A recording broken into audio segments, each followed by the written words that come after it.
మన శాసనసభ పక్ష నాయకుడిగా మాట్లాడాలంటే కొత్తగా ఉంది. ఇప్పుడు గొడవలు పెట్టుకోవడం, మాట్లాడటం, సమస్యలు తీసుకురావడం. బట్ మీ అందరికీ అపూర్వమైన మెజారిటీలతోటి ఘన విజయం సాధించిన మీ అందరికీ, ప్రతి ఒక్కరికి పేరు పేరున నా హృదయపూర్వక అభినందనలు, ధన్యవాదాలు. ఈ సందర్భంలో we want to share few things.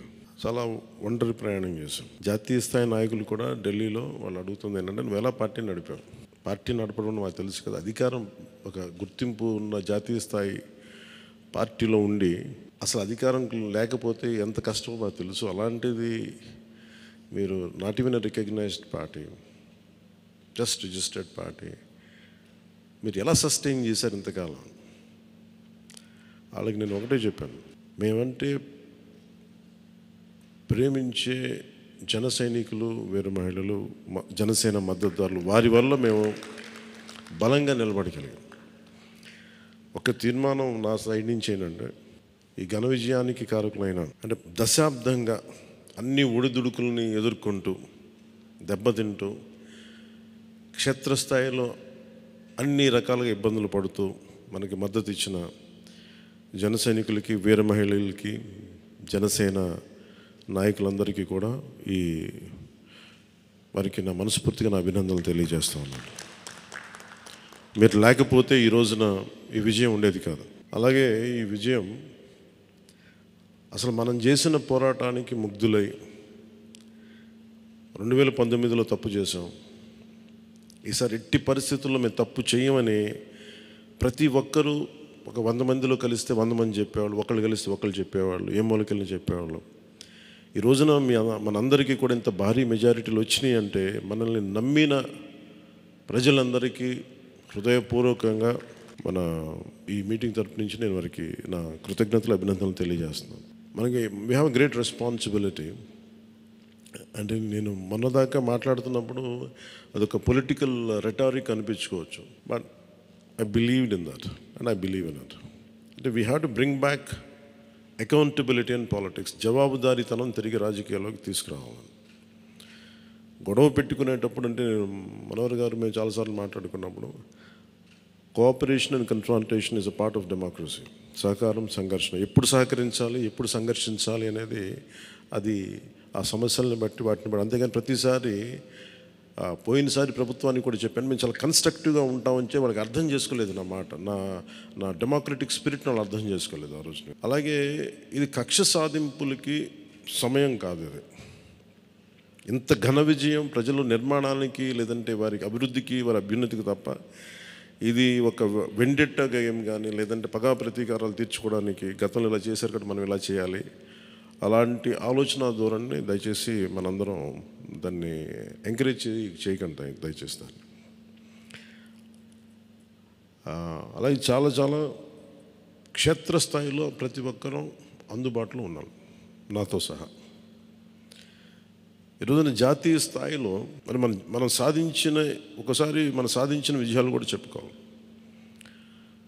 చాలామంది పొలిటికల్ పార్టీ ప్రారంభించారు, మూసేశారు భారతదేశం మొత్తం మీద. ఈవెన్ ఫ్రమ్ పంజాబ్ నుంచి ఎవరో వచ్చి మాట్లాడుతున్నారు, వాళ్ళ అకాలీదళ్ ఫ్యాక్షన్ ఒకటి. మా నాన్నగారు స్టార్ట్ చేశారు, మేము స్టార్ట్ చేసి ఇనిషియేట్ చేసి ఆఫ్ చేసేసుకోవాల్సి వచ్చిందని. మన ఎన్నికలకి మనం సాధించింది from a registered political party నుంచి రికగ్నైజ్డ్ పొలిటికల్ పార్టీ. అండ్ రెండు, నెవర్ బిఫోర్ ఇన్ భారత్ పోటీ చేసిన అన్ని స్థానాల్లో భారీ మెజారిటీలతోటి గెలుపొందటం, 100% స్ట్రైకింగ్ రేట్, 100%. అంటే మన మీద ఎంత విశ్వసనీయత ఉంది, అంటే ఎంత విశ్వాసం ఉంది ప్రజలకి, ఎంత నమ్మారు, ఇది వాళ్ళు చేసి చూపించారు. 2019లో ఎలక్షన్లు అయిపోయిన వెంటనే మేము తప్పు చేసాం, మేము నీకు నిలబడతామని చెప్పి అది ఈ రోజున మనకి మద్దతుగా నిలిచిన ప్రజలందరికీ కూడా ఇంకొక మారు చాలా చాలా ప్రత్యేకమైన ధన్యవాదాలు. అలాగే 2 పార్లమెంట్లు కట్టాం. అంటే దాదాపు మీరు చూస్తే 2 పార్లమెంట్లు మనం ఇవి తీసుకుని దాదాపు ఒక 45 స్థానాల్లో మన ప్రభావితం ఉన్నట్టు మనం ఖచ్చితంగా డైరెక్ట్గా. అలాగే మన టీడీపీ, మన ఎన్డీఏ కూటమిలో మిగతా పార్టీల విజయానికి కూడా మేము ఎంత బలంగా నిలబడ్డామో మీ అందరికీ తెలుస్తుంది. ఆ ఓట్ ట్రాన్స్ఫర్ ఎంత బాగా జరిగిందో. ఫస్ట్ టైం చాలా అవేకెండ్ ఓటింగ్ జరిగింది. చాలా రెస్పాన్సిబుల్ ఓటింగ్ జరిగింది. వీళ్ళందరూ న్యూ జనరేషన్. అసలు యువత ఎంత నమ్మారంటే అర్ధరాత్రి వాళ్ళకి 12 అయినా కానీ 11 అయినా కానీ ఆ ఎండలో మండుటెండలో నిలబడి మధ్యాహ్నం నుంచి వాళ్ళ క్యూలు వాళ్ళకి వంతు వచ్చే వరకు అలా నిలబడి మరి ఓట్లు వేశారు. అంటే ఇవన్నీ చాలా చాలా బాధ్యతనిచ్చాయి. అలాగే ఈరోజు మనం మాట్లాడుకున్నప్పుడు కూడా రేపు మన పవర్ షేరింగ్ ఏంటి ఇవన్నీ కూడా మీకు తెలియజేస్తాను. ఇది మన ప్రతి ఒక్కరికి నా ఉద్దేశం మనందరం అందుబాటులో ఉండాలి. అది మీరు మనందరం కలిపి ఒక సమిష్టిగా ఒక నిర్ణయం తీసుకుందాం. ఒక కమిటీగా ఏర్పడి ఎన్ని రోజుల్లో మనం నియోజకవర్గంలో అందుబాటులో ఉండాలి. అలాగే ప్రభుత్వానికి సంబంధించి సమస్యలకు సంబంధించి ప్రజలకి ఎంతంత ఏ అవసరాలు ఉంటే మనం ఎలా అనుసంధానం చేసుకోవాలి మిగతా మన ఎన్డీఏ పార్ట్నర్స్ తోటి. అలాగే కేంద్రంలో ఇప్పుడు మనకి చాలా చోట్ల మన నియోజకవర్గాల్లో బ్రిడ్జ్ ఒక్కోసారి ఓవర్ బ్రిడ్జెస్ కానీ ఇవన్నీ కేంద్ర పరిధిలో ఉంటాయి.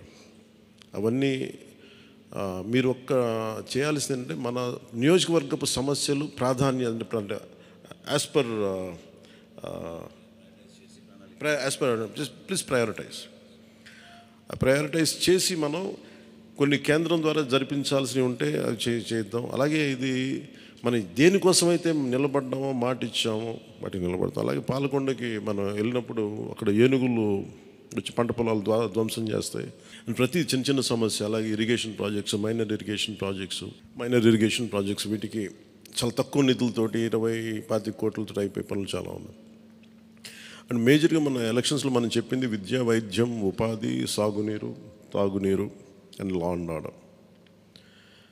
ప్రజల మాన ప్రాణ ఆస్తుల సంరక్షణకి మనం చాలా చాలా జవాబుదారీతనంగా ఉండాలి. అలాగే మనకిచ్చింది ఇది ఎందుకంటే నెక్స్ట్ జనరేషన్ వచ్చింది, అది మనం అందరం అర్థం చేసుకోవాలి. పాత తరం రాజకీయాల్లాగా కూర్చోబెట్టి మనం పవర్ని ఎక్సర్సైజ్ చేస్తామంటే కుదరదు. ఎందుకంటే ప్రజలు ఎంత మద్దతుగా నిలబడ్డారో వాళ్ళు అంతే బలంతో మనం నిలదీయగలరు. అది మనం దయచేసి మర్చిపోతుంది. నాతో సహా నేను మర్చిపోదాన్ని. అందుకని లెటర్స్ బి వాళ్ళు ఒకసారి కోపంతో ఒక మాట మాట్లాడినా అసహనంతో అది మనం భరించాలి తప్పదు.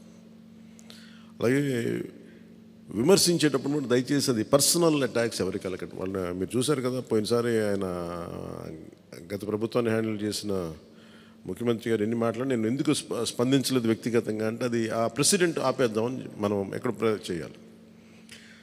అలాగే పార్టీ మనందరం చేయాల్సింది టైమ్స్, పంక్చువాలిటీ, సరైన సమయానికి రావడం. మీరు కావాలంటే గంట ముందు రండి.